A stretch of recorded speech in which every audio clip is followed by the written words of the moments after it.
নমস্কার বন্ধুরা, পপু কিচেনে আপনাদের স্বাগত। আশা করি আপনারা সবাই ভালো আছেন। তো আবার আমি চলে এলাম বন্ধুরা আজকে একটা রেসিপি নিয়ে।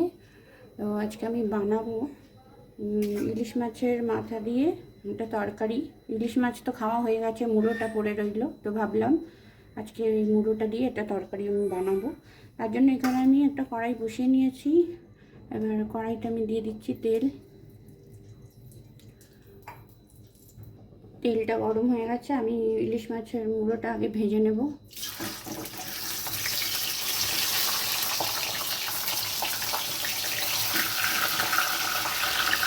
নুন হলুদ মাখিয়ে নিয়েছিলাম।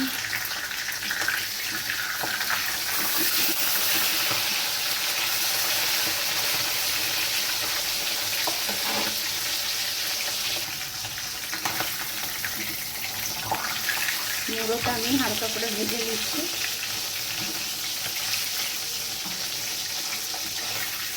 ভাজা হয়ে গেছে, এবার আমি তুলে নিচ্ছি মুড়োটা। নুন হলুদ মাখানো মুড়ো আমি ভেজে নিলাম। এবারে এই তেলের মধ্যেই আমি দিয়ে দিচ্ছি পাঁচফোড়ন। আর এখানে আমি কেটে রেখেছি নানা রকম সবজি। এখানে আছে গাটি কচু, বরবটি, বেগুন, আলু, এখানে আছে কাঁঠালের দানা, আছে কুঁদরি আর একটা টমেটো। আগে আমি আলুটা দিয়ে দেবো।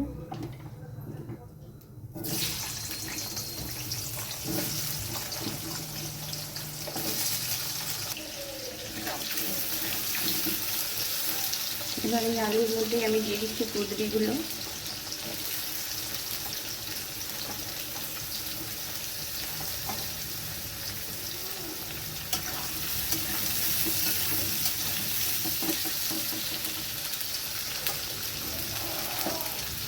একে একে আমি এবার দিয়ে দেবো কাঁঠালের দানাটা।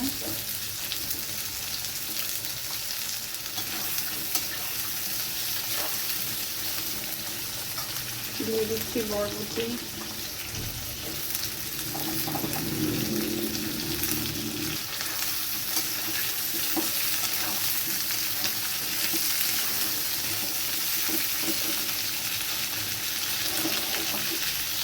দিয়ে দিচ্ছি গাটি কচু।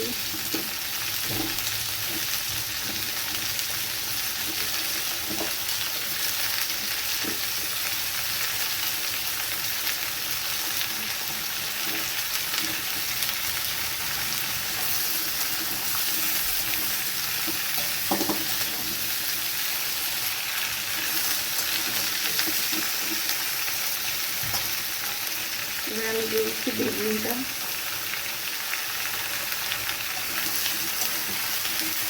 সব সবজি আমি দিয়ে দিয়েছি।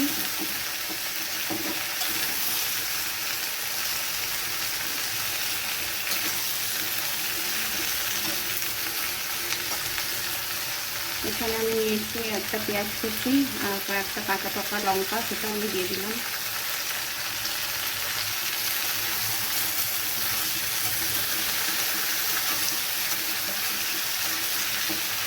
সবজিগুলো একটু ভাজা ভাজা করে নেব।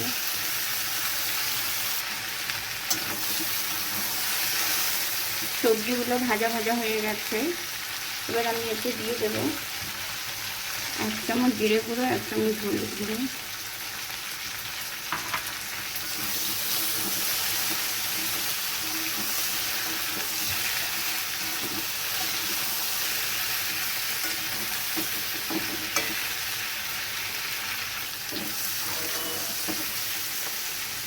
এবার দিয়ে দেবো আমি পরিমাণ মতো লবণ।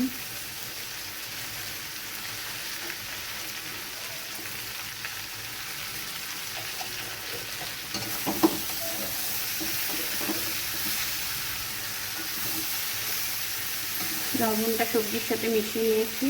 এবার আমি দিয়ে দিচ্ছি কেটে রাখা টমেটোটা। টমেটোটা ভালোভাবে মিশিয়ে নেব।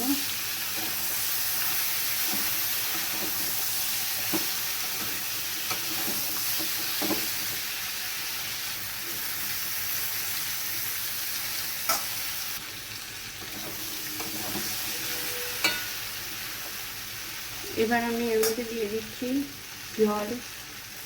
জল আমি দিচ্ছি 2 কাপ মতো দেবো। এক কাপ মতো দিয়ে দিয়েছি, আর কাপ দেবো আমি, দিয়ে দিলাম আরও 1 কাপ মতো জল।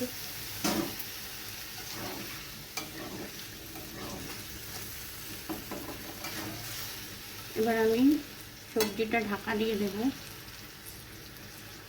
সেদ্ধ হওয়ার জন্য 5 থেকে 7 মিনিট মতো মিডিয়াম আছে আমি এটা ঢেকে দিলাম। 5-7 মিনিট মতো হয়ে গেছে। এবার আমি ঢাকনাটা খুলে দেখে নেব সবজিগুলো সেদ্ধ হলো কিনা।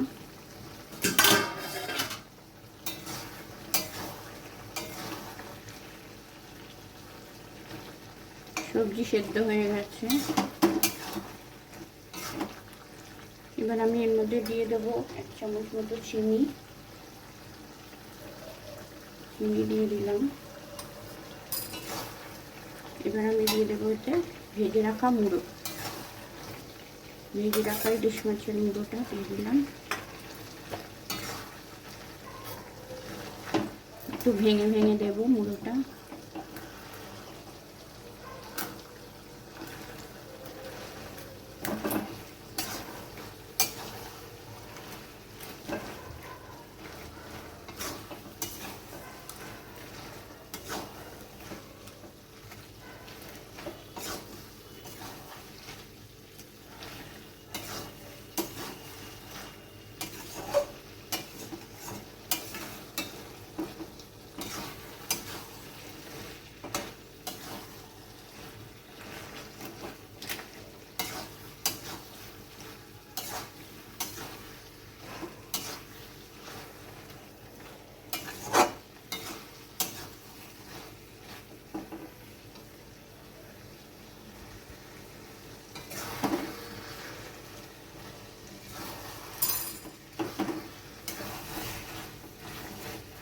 মুড়োটা ভেঙে ভেঙে দিয়েছি, সবজির সাথে মিশে গেছে।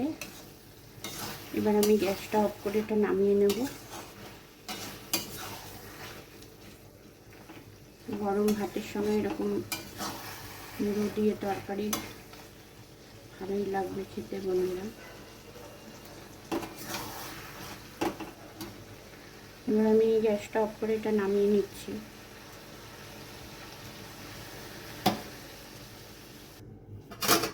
এবার আমি এটা একটা বাটিতে তুলে নিচ্ছি।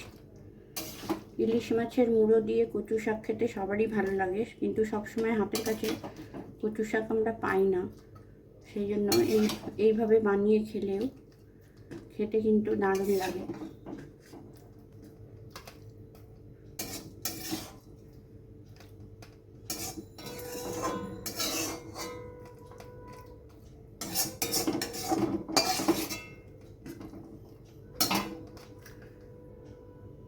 তো বন্ধুরা, ফ্রিজে পড়ে থাকা মাছের মুড়ো আর কয়েকটা সবজি দিয়ে দুর্দান্ত স্বাদের একটা তরকারি আমি বানিয়ে নিলাম। আপনারা অবশ্যই বানিয়ে খাবেন এইভাবে, আর কেমন লাগলো আপনারা অবশ্যই জানাবেন। আমার রান্না যদি আপনাদের ভালো লেগে থাকে তাহলে চ্যানেলটা সাবস্ক্রাইব করে একটা লাইক করে দেবেন। তো আজকের মতো টাটা, আপনারা সবাই ভালো থাকবেন। আবার দেখা হবে অন্য কোনো রেসিপি নিয়ে।